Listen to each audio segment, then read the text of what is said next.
Entrevista Venevisión. Líder en opinión. Por tu canal independiente, Venevisión. Bueno amigos, tal como lo anunciamos, ya está aquí en el estudio con nosotros Julio Borges, coordinador nacional de Primero Justicia y diputado ante la Asamblea Nacional.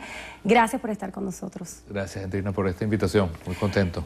Muy importante su presencia aquí en el estudio cuando ha sido claro para todos los venezolanos que hay una preocupación muy determinante por la materia económica y el Ejecutivo Nacional ha anunciado que el día de hoy lanzarán lo que denominan una ofensiva económica con 3 aristas principales. ¿Cuáles son las expectativas que tienen ustedes ante este conjunto de anuncios que esperamos para el día de hoy? Bueno, yo creo que el país está esperando un cambio radical completo de la noche a la mañana y que tiene varios temas que abordar. El primero de ellos tiene que ver con la producción y ojalá que el gobierno haga bueno lo que está prometiendo, que es producir en Venezuela lo que hoy estamos comprando en otros países. El orgullo de tener productos hechos en Venezuela tiene que ser para nosotros una meta que una al país en este momento. Tú vas a cualquier automercado y si consigues lo que estás buscando y después de la cola que tienes que hacer, lo que puedes conseguir de repente es un producto que trajeron de otro país. Y eso no está bien porque al final estás gastando los dólares de Venezuela en comprar fuera de Venezuela productos que pudieras hacer aquí en Venezuela, generarías trabajo en Venezuela, generarías riqueza en Venezuela y hoy lo que estás haciendo es que ese dinero se vaya a otros países en lugar de producir en Venezuela lo que hoy estamos comprando afuera. Eso que parece tan simple tiene que ver con el problema de los precios. Te pongo un ejemplo muy sencillo. Traer carne de afuera es 3 veces más caro que traer carne hecha en Venezuela. Producir harina de maíz con maíz venezolano es mucho más barato que traer el maíz de México como se trae ahora y producirlo aquí en Venezuela. Entonces, hoy en Venezuela se está trayendo todo de afuera y por eso los precios son tan caros. Y al mismo tiempo no estamos generando productos venezolanos con empleo venezolano. De manera que si tú me dijeras, mira, si tú fueras gobierno, ¿dónde sería el primer punto que tú tocarías? ¿Cómo lograr que Venezuela produzca en Venezuela marcas venezolanas de ropa, de medicinas, de comida, que generen empleo y el orgullo del hecho en Venezuela? Eso para mí es lo más importante ahora. Precisamente en ese punto el presidente de FEDEAGRO, Antonio Pestana, hace un señalamiento del reto que supone ser un país de que pase a ser de importador a productor, pero él señalaba también que el diálogo en materia económica ha funcionado. ¿Usted considera que el diálogo en materia económica ha sido efectivo? Bueno, eso se verá en la medida en que haya esos cambios radicales. Te pongo ejemplo. Venezuela hace pocos años era un país que no solamente producía arroz, sino que le vendía a otros países arroz. Hoy estamos trayendo arroz de Canadá, ya no producimos arroz. En toda la historia de Venezuela, Venezuela siempre fue un país que produjo café y le vendía café a otros países. Hoy estamos trayendo café de afuera, ya no producimos café. Maíz, antes nos autoabastecíamos en maíz, es decir, el maíz que se comían los venezolanos, lo producían los venezolanos, hoy lo traemos de México. La carne la traemos de Colombia, las caraotas las traemos de China, el pollo lo traemos de Jamaica, eso no tiene ningún sentido. Imagínate tú si toda esa cantidad de comida la produjéramos en Venezuela, el empleo que se crearía, las marcas que se crearían, cómo bajarían los precios y al mismo tiempo cómo lograrías tú tener abastecimiento. De manera que yo creo que eso tiene que ser el foco principal de un cambio radical en el tema económico. Comprendiendo que dentro de las aristas fundamentales que el Ejecutivo Nacional ha señalado, que se van a tocar hoy en el anuncio de lo que se denomina la ofensiva económica, está el aspecto de la producción. ¿Usted considera que la oposición estaría dispuesta a trabajar de la mano con el Ejecutivo Nacional para solventar la situación económica que enfrenta el país? Bueno, es que el gobierno habla de la guerra económica y la guerra económica al final es que el gobierno no ha sabido cómo gastar el dinero. Fíjate tú, tenemos la inflación más alta del mundo, Andrina, de todos los países del mundo. Venezuela tiene la inflación más alta del mundo. Y lo que es una cosa verdaderamente absurda es que tenemos la inflación más alta del mundo en el momento en que tenemos el mayor ingreso petrolero de nuestra historia. Tenemos escasez de alimentos cuando tenemos el mayor ingreso. Eso es como si tú fueras a casa de una familia millonaria y no tiene que comer. Ese es el caso de Venezuela. Un gobierno rico que tiene los dólares, pero un pueblo pobre que no puede acceder a la comida. Entonces, en la medida en que nosotros veamos que el gobierno está haciendo cosas a favor del país, las vamos a apoyar. Pero el que tiene que tomar las medidas, apretarse el cinturón, es el gobierno. Porque lo que ha sido la política económica del gobierno Andrina, que la hemos criticado, es que el gobierno le dice a Endrina, a Julio y a las personas que nos están viendo, ustedes se aprietan el cinturón, pero yo no hago sacrificio. Y eso debería ser al revés, el gobierno debería apretarse el cinturón al gobierno para que no sea el pueblo el que pague con la devaluación, con la inflación, con los impuestos, los errores del gobierno. Y eso es otro cambio fundamental. El gobierno tiene que dar muestra de que la fiesta se acabó para el gobierno y que se está sacrificando y no el pueblo el que se está sacrificando. Hablando un poco acerca de los avances que se han tenido en materia de diálogo en cuanto al control de la situación política y social, de manera extraoficial se ha dicho que el día jueves pudiera producirse el tercer encuentro. ¿Cuáles son los avances que hay en torno al diálogo?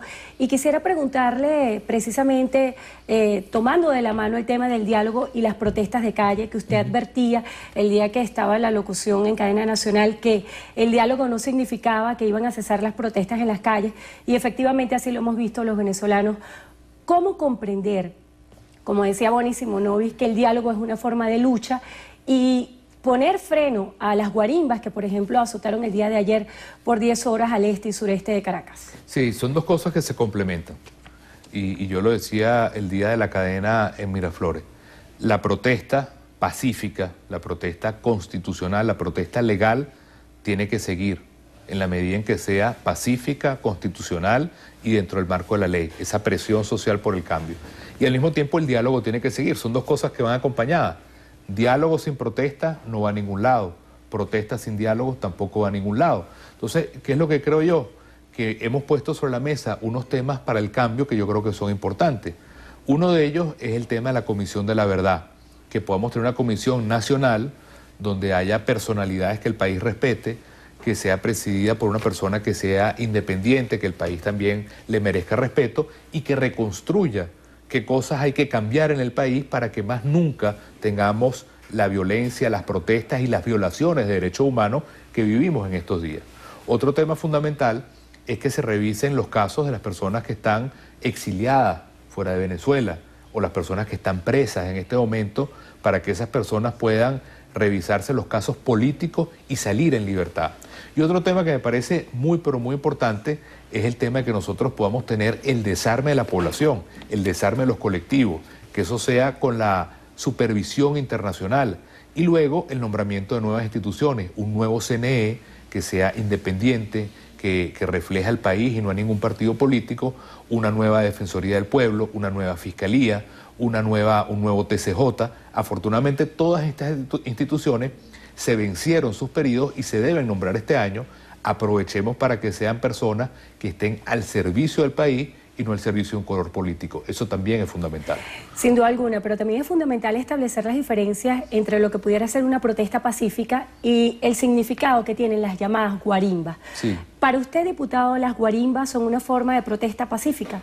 Es lo que te decía, toda protesta que sea legal, que sea constitucional y que sea pacífica, como ha sido la de los estudiantes, por ejemplo, hay que apoyarla. Representa un país que quiere un cambio, representa un país que está reclamando por sus derechos. Lo he dicho en muchas oportunidades, en una Venezuela donde no hay justicia, a la gente lo que le toca es reclamar en la calle. Por el contrario, toda protesta que es violenta, que destruye, que de alguna manera violenta los derechos de los otros, que incluso tiene episodios con armas de fuego, con ataque, eso nosotros tenemos que rechazarlo de plano. Son dos cosas muy distintas. Toda protesta pacífica, constitucional, bienvenida sea en la medida en que representa un anhelo de cambio. Toda protesta violenta que implique armas de fuego, ataques, destruirle la vida o los bienes a los otros, tenemos que rechazarla de plano. Esas son cosas que tenemos que tener claras y es lo que hemos dicho. Toda la protesta pacífica posible, todo el reclamo que queramos hacer posible por el cambio que quiere, no la oposición, es una mayoría del país la que quiere este cambio. El vicepresidente de la República, Jorge Arreaza, hacía un exhorto el día de ayer a la oposición y les decía, de alguna forma, aprovechen la oportunidad de diálogo. ¿Usted considera que la oposición ha sido efectiva para capitalizar el diálogo en el país? ¿Usted considera que hay avance? ¿Qué le pudiera decir a la gente que considera una pretensión ingenua por parte de ustedes como oposición de haber acudido al llamado al diálogo? Yo creo que hay que aprovecharla de ambos lados. El gobierno también tiene que aprovechar el hecho de que existe este espacio de encuentro y ser sincero. Yo siento que Venezuela está en una crisis muy profunda ya no es una crisis entre el gobierno y la oposición. Si tú ves la mayoría de las encuestas, de cada 10 venezolanos, 7 están inconformes con lo que están pasando. Incluso mucha gente que apoya al gobierno está inconforme con lo que está pasando. De manera que es una encrucijada en la cual, si el gobierno toma las medidas que corresponden en democratizar el país, en lograr que la justicia sea una justicia despartidizada, en tener un árbitro electoral que no tenga color político, sino que represente a los venezolanos, en luchar duro con el tema de darle la verdad a lo que es la lucha de los derechos humanos, en oír a los estudiantes, en cambiar la economía para que no sigamos haciendo colas, desempleados, sin productos. Si toda esa serie de cambios se dan y se oye la protesta que está en la calle, yo creo que la dinámica entera del país se va a cambiar, y el gobierno, así como nos pide a nosotros escuchar, también ellos tienen que escuchar a la calle y saber que el país quiere un cambio. Diputado, se nos agotó el tiempo. Brevemente, ¿qué se espera para el día de hoy en la Asamblea Nacional? Bueno, hay una discusión de una ley que es importante, que es la Ley de Ordenación Territorial. Es una ley que nosotros esperamos que no venga de alguna manera de contrabando a cambiar todo lo que es la estructura política del país, llámese parroquias, municipios, estados, y nos parece que es una ley que más bien debe enfocar a fortalecer la descentralización y fortalecer a las comunidades.